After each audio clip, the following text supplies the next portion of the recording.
Ageo, capítulo 1. Vamos a empezar ahí en el versículo 1.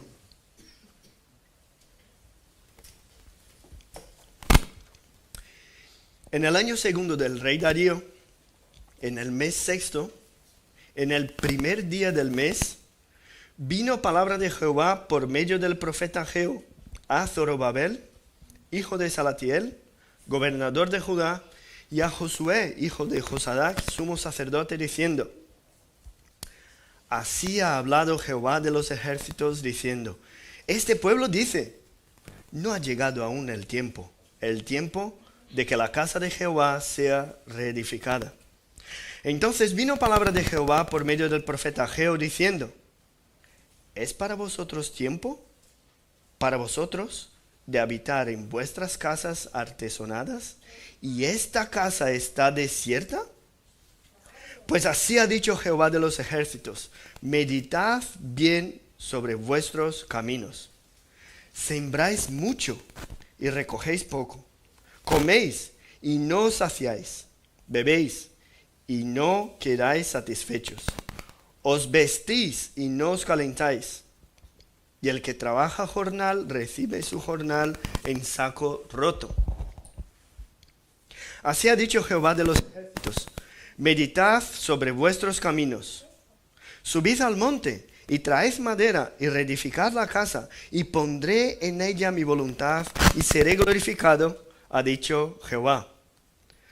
Buscáis mucho y halláis poco, y encerráis en casa, y yo lo disiparé en un soplo. ¿Por qué? Dice Jehová de los ejércitos: por cuanto mi casa está desierta, y cada uno de vosotros corre a su propia casa. Por eso se detuvo de los cielos sobre vosotros la lluvia, y la tierra detuvo sus frutos. Y llamé la sequía sobre la sequía sobre esa tierra, y sobre los montes, sobre el trigo, sobre el vino, sobre el aceite, y sobre todo lo que la tierra produce, sobre los hombres, y sobre las bestias, y sobre todo trabajo de manos. Hoy vamos a quedarnos aquí hasta el versículo 11. Como os he dicho, vamos a hacer ahí una serie de predicaciones. Yo no sé si son 5 o 6 o un poquito más. Y es un librito pequeño, pero estudiando la historia de Ageo, vemos también que su ministerio registrado aquí también ha sido pequeño. No sé si sabéis, pero entre la primera profecía y la última son más o menos 3 meses y medio. Solamente 3 meses y medio de actividad profética registrada en las Escrituras del profeta Ageo. Si pensamos en un año que llevamos aquí en este local, pues un cuarto más o menos del tiempo que llevamos aquí. Ahora, lo que es más sorprendente de este libro corto, con poco tiempo, es que todo eso, todas esas profecías pequeñitas, en poco tiempo, han generado cambios profundos en el pueblo de Dios. Eso es lo que nos llama la atención. Cambios no solamente de palabra, sino cambios completos de actitud. Ellos, el pueblo de Dios, habían regresado hacía muy poco tiempo del cautiverio babilónico, más o menos 18 años antes de lo que eso aquí se pasara. Y cuando llegaron de Babilonia, ¿cómo estaban las casas? Todas en ruinas. Y el templo también en ruinas. La muralla igual. Todo estaba destrozado allí en Jerusalén. Y vamos a ver un poco más adelante algunos detalles de esa historia. Pero ahora el texto nos habla de una decisión que ellos habían tomado. Entre todas las tareas que tenían que hacer, toda la reconstrucción que tenían allí, el enfoque del pueblo estaba cada uno en construir su propia casa. Y el profeta empieza a hablar y dice aquí en el primer versículo: en el primer día del mes. Es interesante esa información, Porque según la ley de los judíos, cada principio de mes ellos tenían celebraciones para recordar las bendiciones del Señor, hacían fiestas y tenían ofrendas especiales incluso. Y es posible que el profeta Ageo utilizara justo los primeros días del mes para recordar al pueblo la incoherencia de sus actitudes. Ellos deberían estar celebrando la presencia de Dios, pero estaban trabajando cada uno en su propia casa. Había allí un dilema espiritual por detrás de estas actitudes. Y el dilema, si lo traducimos en nuestras palabras de nuestros días, era este: ¿invierto mi tiempo en lo que me apetece a mí? ¿O debo invertir mi tiempo en acercarme a Dios y a su voluntad para mi vida? Utilizando la palabra que hemos escuchado en la conferencia de este fin de semana, que ha sido una bendición, ¿satisfago a mi apetito carnal, el que fortalece mi pecaminosidad? ¿O satisfago a mi apetito espiritual y lucho en contra de estos deseos materiales que están presentes en mi cuerpo? Ese era el dilema que ellos estaban pasando. Y hablando de manera más específica del tema de este libro, del profeta Ageo, pero con el lenguaje del Nuevo Testamento, podríamos decir así: tus proyectos, tu tiempo, tu esfuerzo, tus decisiones, ¿promueven la edificación de la iglesia de Cristo en la tierra? ¿O tu preocupación está en construir tu propio reino, en el cual eres el Dios, el adorado? Primeramente, entonces, vamos a escuchar y estudiar la excusa del pueblo. Cuando sale una pregunta así de clara, como la que os he hecho ahora, o confesamos nuestros errores, o empezamos a soltar excusas. En ese caso vamos a ver que el pueblo presenta su excusa, que es el primer detalle que vamos a meditar en esta mañana. Y el pueblo decía: no ha llegado aún el tiempo de que la casa de Jehová sea reedificada.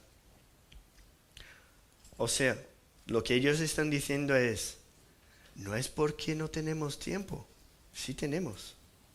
No es porque no queremos hacerlo, sí queremos. El templo en realidad no había sido reconstruido porque todavía no había llegado el tiempo. Y hay una frase de un pastor que dijo que una excusa es algo que tiene una cáscara de razón, pero está rellena de mentiras. ¿Cuál era la situación entonces del pueblo en este momento? Si nos acordamos bien, como os he dicho, habían regresado 18, 20 años por ahí de Babilonia. Esdras, si nos acordamos bien, había pedido al rey apoyo financiero de materiales para reconstruir el templo. Y el rey se lo dio. Ellos recibieron ese apoyo, todos los materiales necesarios. Lo que pasa es que en aquel tiempo, cuando Esdras empezó allí el trabajo, los vecinos de Jerusalén intimidaron al pueblo de Judá para que no edificasen el templo. Así que vamos a abrir aquí el libro de Esdras, en el capítulo 3. Vamos a leer ahí el versículo 10. Esdras 3:10. Dice así: y cuando los albañiles del templo de Jehová echaban los cimientos, pusieron a los sacerdotes vestidos en sus ropas con trompetas, y a los levitas, hijos de Asaf, con címbalos, para que alabasen a Jehová según la ordenanza de David, rey de Israel. Qué guay, estaban ahí empezando con los cimientos del templo. Si miramos un poco más adelante, la última parte del versículo 11 dice: y todo el pueblo aclamaba con gran júbilo, alabando a Jehová, porque se echaban los cimientos de la casa de Jehová. O sea, ellos habían empezado la reconstrucción del templo. Pero si miramos el versículo 4 del capítulo 4, Dice, pero el pueblo de la tierra intimidó al pueblo de Judá y lo atemorizó para que no edificara. Y en este punto, la obra de reconstrucción se quedó paralizada. Casi 18 años después vino el profeta Ageo y también, si estudiamos un poquito la historia, el profeta Zacarías. Y ambos hablaron con el pueblo de parte de Dios para que volviesen a reconstruir el templo. Y la excusa que el pueblo da es que, hombre, todavía no ha llegado el tiempo. Pero ¿no había Dios levantado a Ciro para liberar a su pueblo justamente para eso? Sí. El rey no había dado al pueblo todos los medios para que esa obra fuese ejecutada. También. Sí. ¿No había Dios guardado a su pueblo en el camino de vuelta a Jerusalén con todos los utensilios del templo justamente con ese propósito? Sí. El enfoque en el pueblo aquí nos trae ese contraste. Estaba claro que Dios quería la reconstrucción del templo. Ellos no tenían dudas. Pero vemos aquí en estos versículos cómo el enfoque está tan centrado en ellos mismos que aparece la repetición incluso del pronombre vosotros en el versículo 4. O sea, Dios nos está diciendo que evaluaba sus actitudes y decía, todo está centrado en vosotros. Vosotros, repite. Tanto que la palabra tiempo, que es traducida aquí en español, no es el tiempo de Dios, que es otra palabra. Aquí tiempo habla de momento adecuado. O sea, momento adecuado para ellos. Y para aclarar un poco más la incoherencia, Dios hace el contraste entre sus casas artesonadas, que pueden ser techadas, cerradas, concluidas, o pueden ser adornadas, o sea, con más detalles, aparte de un tejado simplemente. Y el contraste es con el templo, que estaba desierto. Y los niños allí tenéis un dibujo del profeta delante del templo destrozado. Está ahí, ¿no? El profeta mirando hacia el templo destrozado.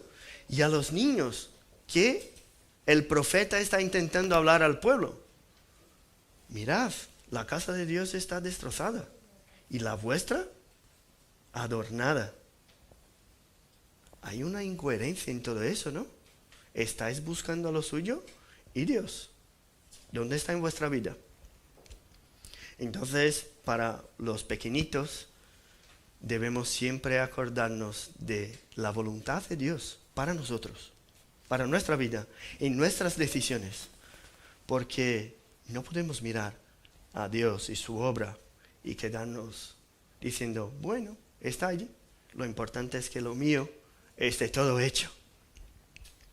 Y ahí está el enfoque de estos primeros versículos, incluso de la profecía de Ageo. Y nosotros, adultos y niños también, sabemos que Dios no habita en templos hechos por manos humanas. Dios no habita en templos, ni en aquel entonces, ni mucho menos hoy. Pero la decisión de dedicarse a sus propias casas y abandonar la reconstrucción del templo refleja algo que había en el corazón del pueblo. Pero para ellos, el pueblo, el retraso en la obra no era ni por apatía ni por egoísmo. Claro que no. Decían que con el tiempo, en un mejor momento, se encargarían de la reconstrucción. Reconocían su deber, pero no querían cumplir en aquel momento. La preocupación por la economía que iba muy mal y con sus propias casas sin acordarse de la casa de Dios, refleja la indiferencia de ese pueblo con el propio Dios. Enseguida vamos a ver las consecuencias de esa indiferencia. Pero en el versículo 2, aquí, vemos que ya hay una respuesta de Dios. Antes el pueblo era llamado como su pueblo. Ahora, ese es un detalle, pero nos enseña mucho.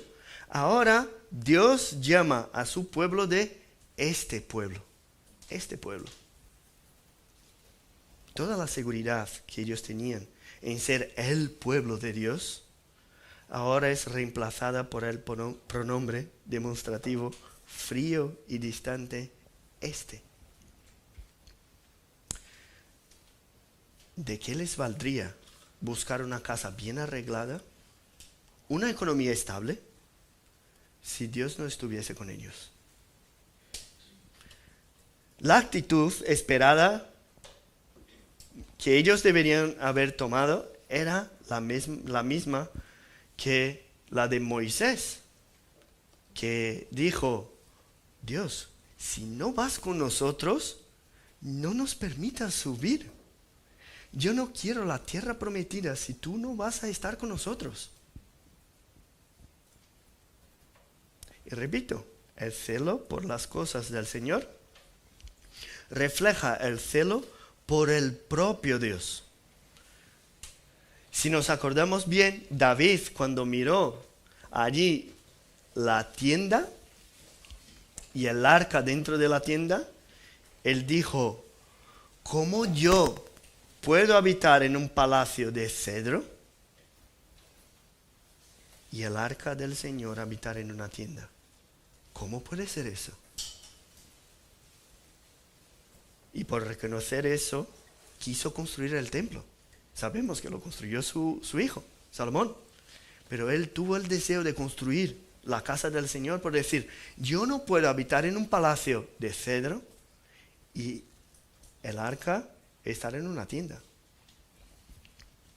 Y tantos versículos hablando del celo de Dios por su pueblo, que lo raro sería encontrar a un buen creyente que dice amar a Dios y no ama a su pueblo. Dice amar a Dios y no ama a su iglesia. Ayer escuchamos uno de los predicadores diciendo que, ¿cómo era el ejemplo? Que si algún amigo me dice: oye, me caes bien, Rafa, qué guay que eres y tal, estás invitado a mi casa, pero Lilian no, porque a ella no me cae bien. Puedes venir tú, que mola un montón, pero ella no. ¿Cómo vamos a decir eso? ¿Que amo a Cristo y no amo a su iglesia? Si es la novia, Él entregó su vida, se entregó por ella. Ahora, ¿cómo vamos a recibir a Cristo y decir: mira, pero ¿sabe qué pasa? Es que la iglesia, quédate allí, ¿no? Y de esa manera que la enseñanza de ese texto del Antiguo Testamento llega a nosotros en la era cristiana. ¿Cuántas excusas no escuchamos de gente que dice tener buena relación con Dios, buena relación con Cristo, sin tener un compromiso con la iglesia? La excusa que el pueblo recibió por medio de esa profecía, por primera vez, era que todavía no era la mejor situación para la reconstrucción del templo.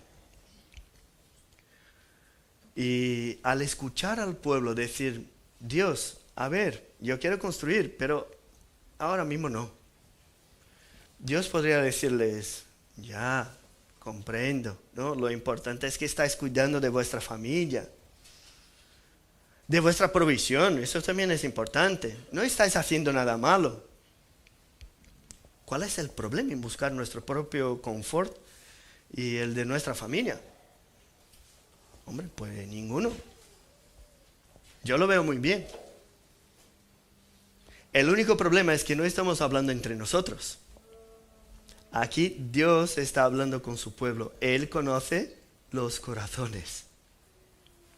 Él conoce el propósito que había dentro de los corazones. Él sabía que el pueblo estaba dedicado a artesonar sus casas y habían dejado la reforma del templo porque estaban buscando sus propios caminos. Estaban preocupados por cuestiones de comodidad personal y despreciaban de manera insensible las responsabilidades espirituales. Y un pastor, al comentar ese texto, dijo que incluso nosotros, al leer, podríamos espiritualizar la excusa que dieron. Fijaos en eso, si no os parece bien. Si empezamos a echar cuentas y decimos que Dios había prometido que serían 70 años, ¿no?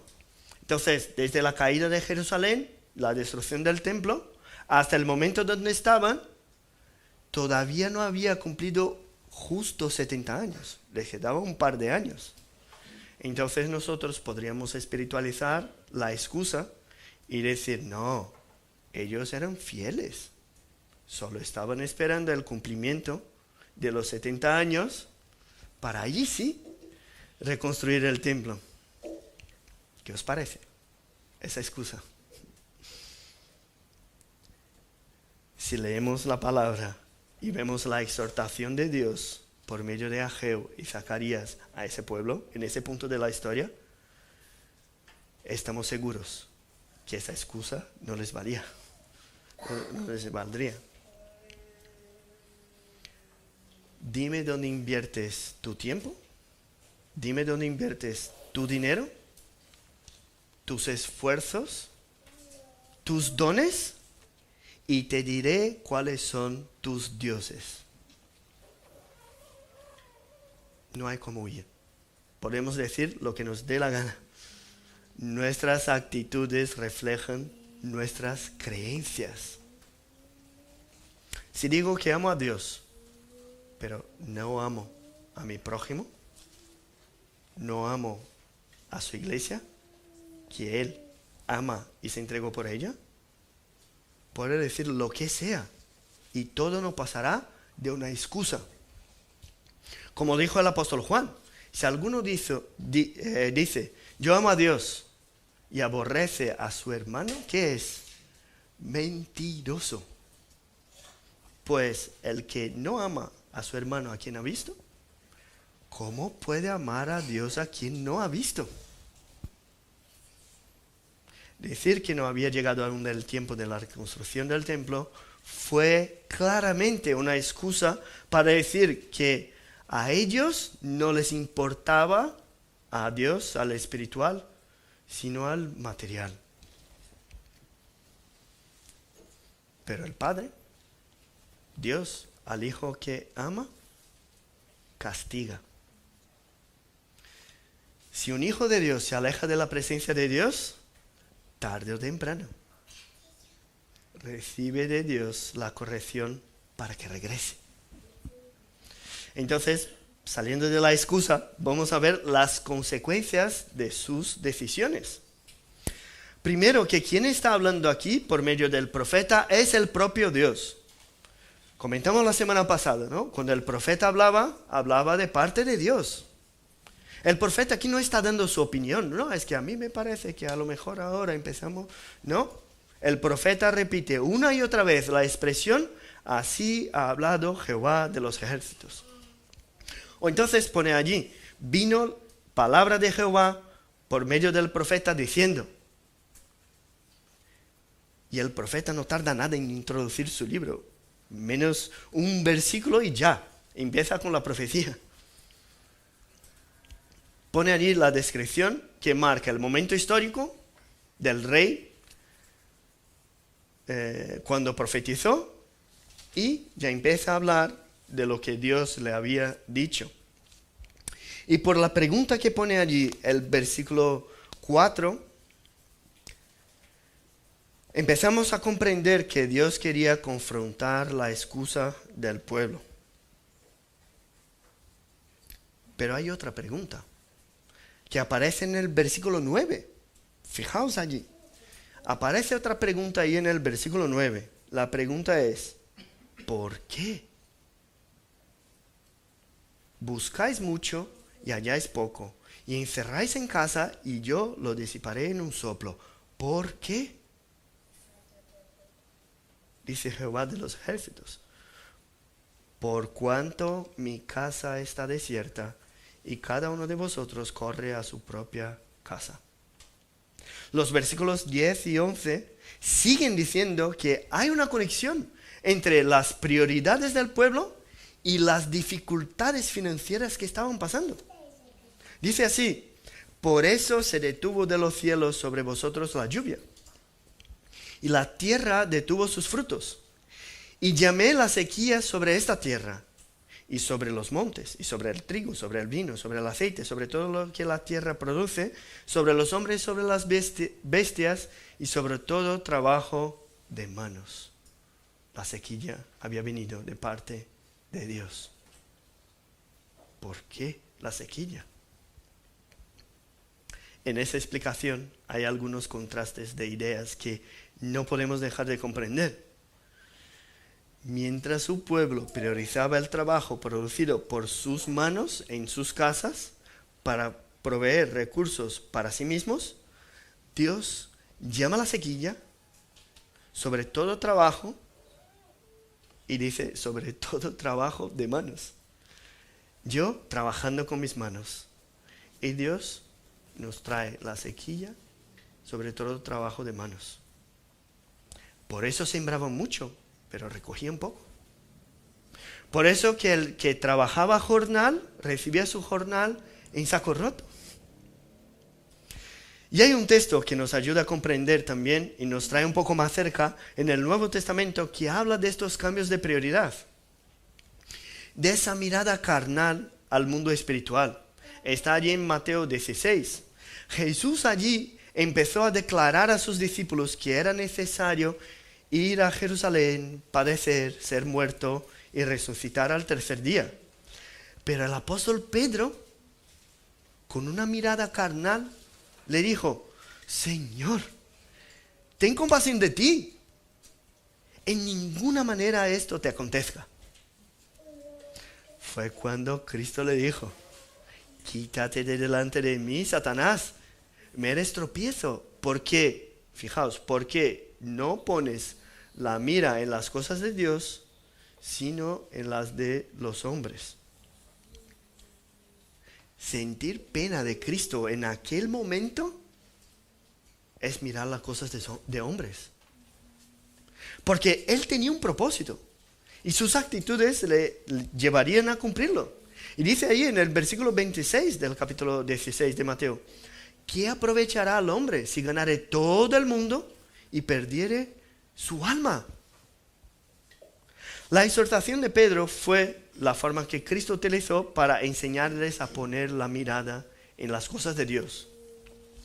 Y aquí, volviendo a nuestra historia, después del regreso del cautiverio babilónico, el pueblo tenía que darse cuenta que estaba buscando ganar el mundo, pero se habían olvidado de las cosas espirituales. ¿Cuántas veces Dios nos exhorta por medio de su palabra, diciendo que todo el que quiera salvar su vida, la perderá?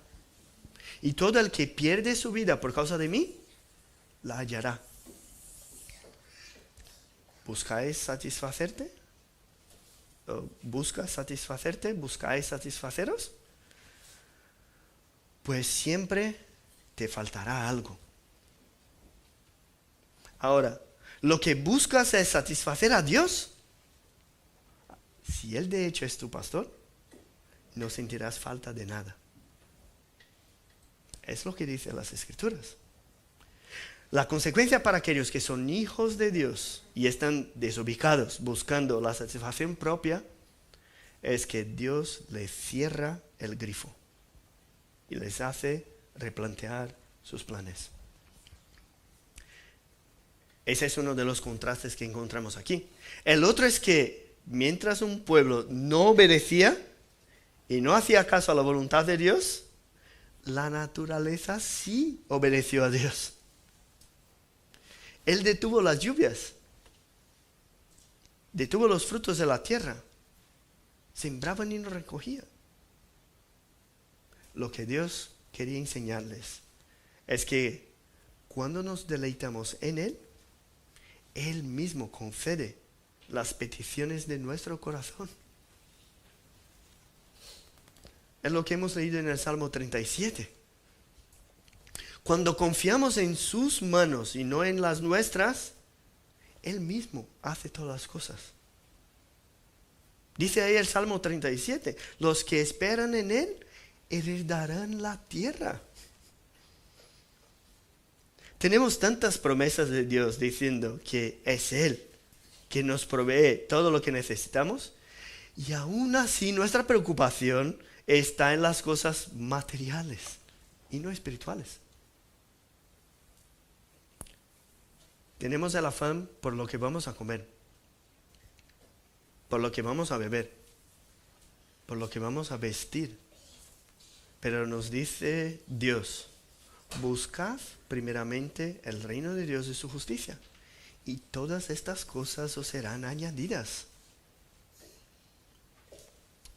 Por eso ese texto está lleno de la expresión Jehová de los ejércitos. Antes del cautiverio, cuando hablaban Jehová de los ejércitos, estaba hablando de un Dios poderoso, de su poder de guerra. Aquí después del cautiverio, cuando aparece esa expresión, habla más de la soberanía de Dios. Lo que ahora es importante para ese pueblo es que comprendan que Dios está en el control, sobre todo los temas humanos. Porque ellos estaban tan preocupados en ganar dinero, en construir sus casas. Y Ageo muestra que las dificultades que experimentó el pueblo no fueron una simple coincidencia. Sus problemas fueron el resultado de la disciplina del Señor dirigida contra ellos debido a sus prioridades equivocadas. Debido a sus fracasos espirituales, estaban sufriendo y padeciendo privaciones físicas. ¿Eso era alguna novedad para el pueblo? Vamos a abrir ahí en Amós capítulo 4. Otro profeta, pero antes del cautiverio. Amós capítulo 4, en el versículo 6, dice: os hice estar a diente limpio en todas vuestras ciudades, y hubo falta de pan en todos vuestros pueblos. Atención, mas no os volvisteis a mí, dice Jehová. Versículo 7. También os detuve la lluvia 3 meses antes de la siega, e hice llover sobre una ciudad y sobre otra no hice llover. Sobre una parte llovió y la parte sobre la cual no llovió se secó. Y venían 2 o 3 ciudades a una ciudad para beber agua y no se saciaban. Con todo, no os volvisteis a mí, dice Jehová. Versículo 9. Os herí con viento solano y con oruga. La langosta devoró vuestros muchos huertos y vuestras viñas y vuestros higuerales y vuestros olivares. Y dice otra vez: pero nunca os volvisteis a mí, dice Jehová. Eso ellos habían escuchado antes del cautiverio. Ahora, después del cautiverio, volvieron a Jerusalén y estaban desubicados, casi 20 años buscando sus propias cosas. Y podemos decir: uy, qué pueblo más tonto. No puede ver. Y lo que es triste es ver que el apóstol Pablo, en el Nuevo Testamento, cuando escribe a los filipenses, el texto que hemos leído hoy también, identifica el mismo problema. Filipenses 2:21 dice que todos buscaban lo suyo propio, no lo que es de Cristo Jesús. Él envió a Timoteo porque ese era diferente. Todos los demás buscaban lo suyo propio. En lugar de prosperidad, había depresión económica. En lugar de abundancia, privaciones. En lugar de alegría, frustración por las dificultades presentes y por la ansiedad con respecto al futuro.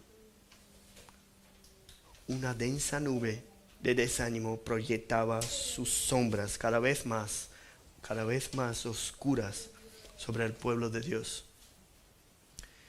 La respuesta de Ageo no fue que el Señor se había apartado pasivamente de su situación, o que había pasado descuidadamente por alto de lo que estaba sucediendo allí. No, según Ageo, era el Señor que en realidad había causado sus desgracias. ¿Y por qué lo había hecho? Porque ellos habían dejado el templo en ruinas y gastaban todos sus esfuerzos en sus propios caminos.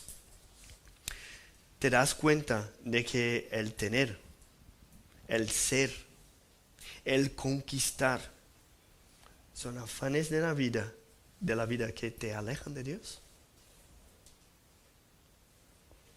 ¿Cuál es la excusa que estás dando por no priorizar el reino de Dios y su justicia en tu vida?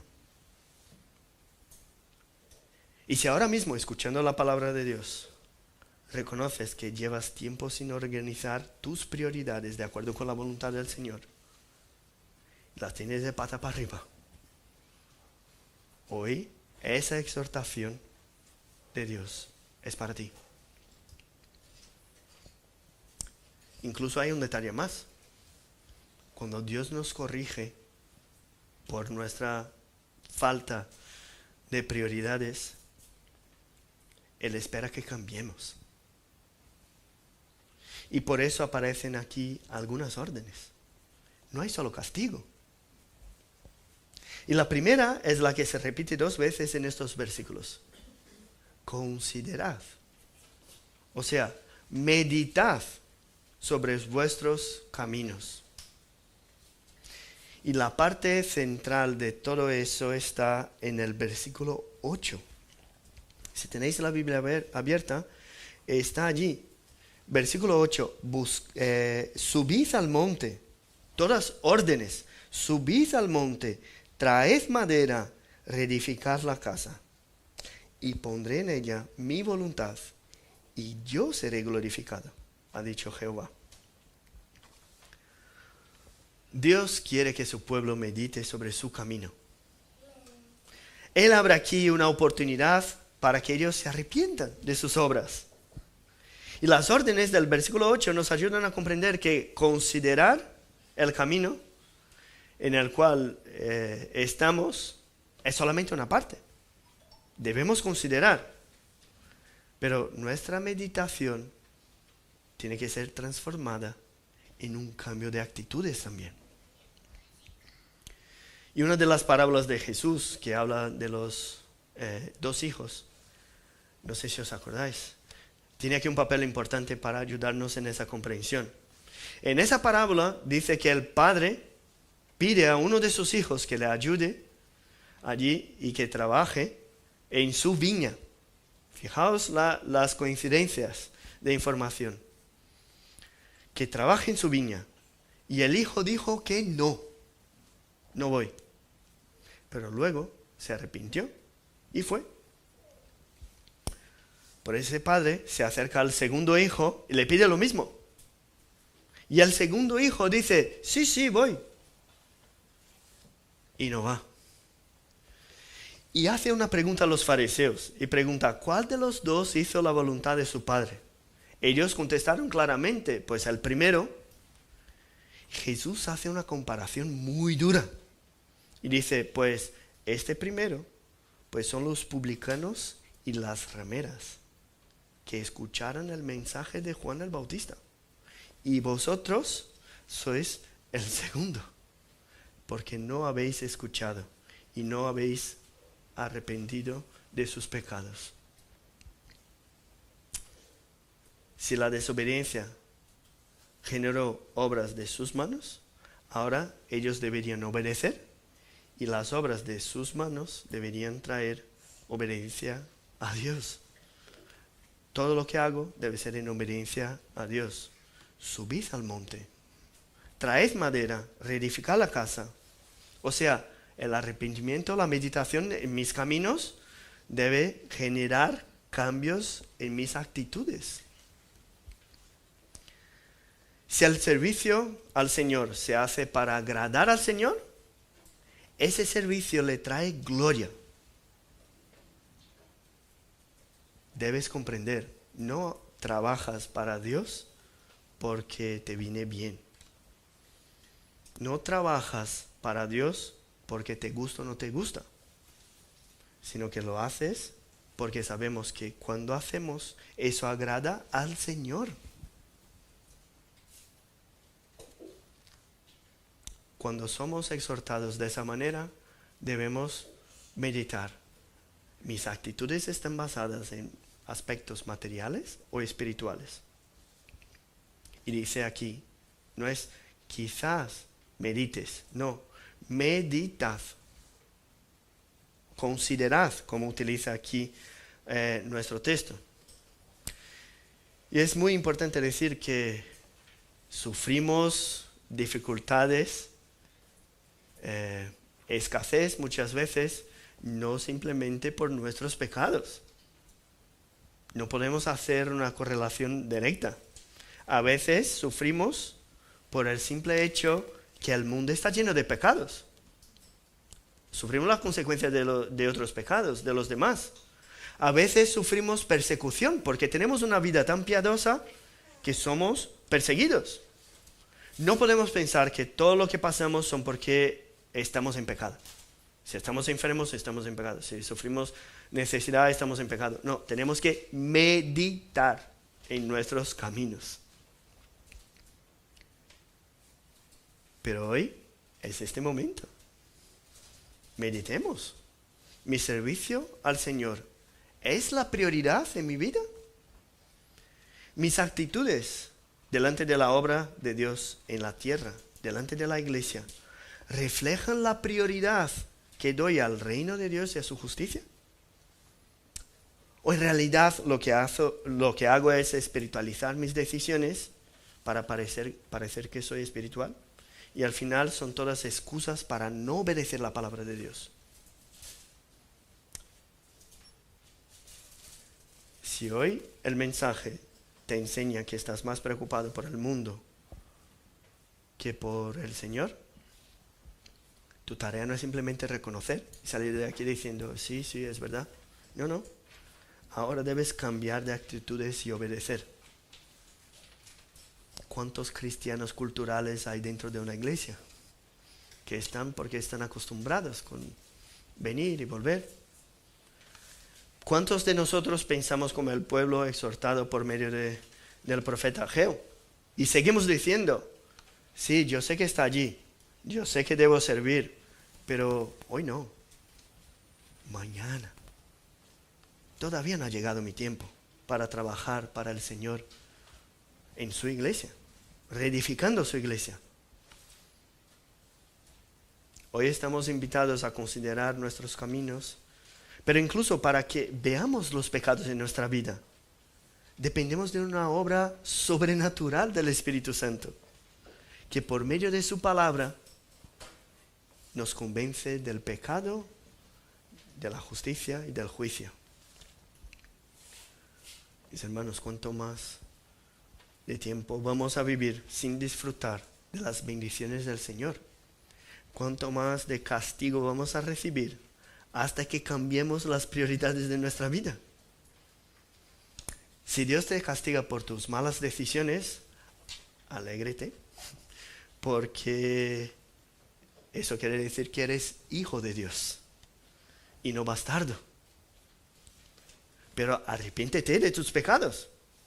No busques el protagonismo en tu vida, pues el protagonista de tu vida debe ser el Señor de los ejércitos.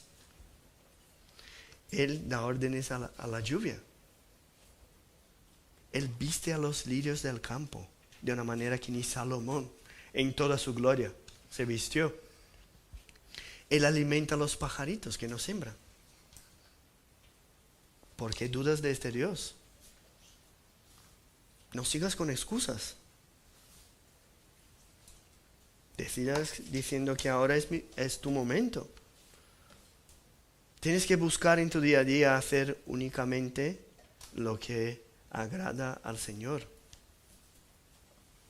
no puedes seguir huyendo del compromiso con la obra de Dios. Porque eso refleja un mundo totalmente centrado en uno mismo.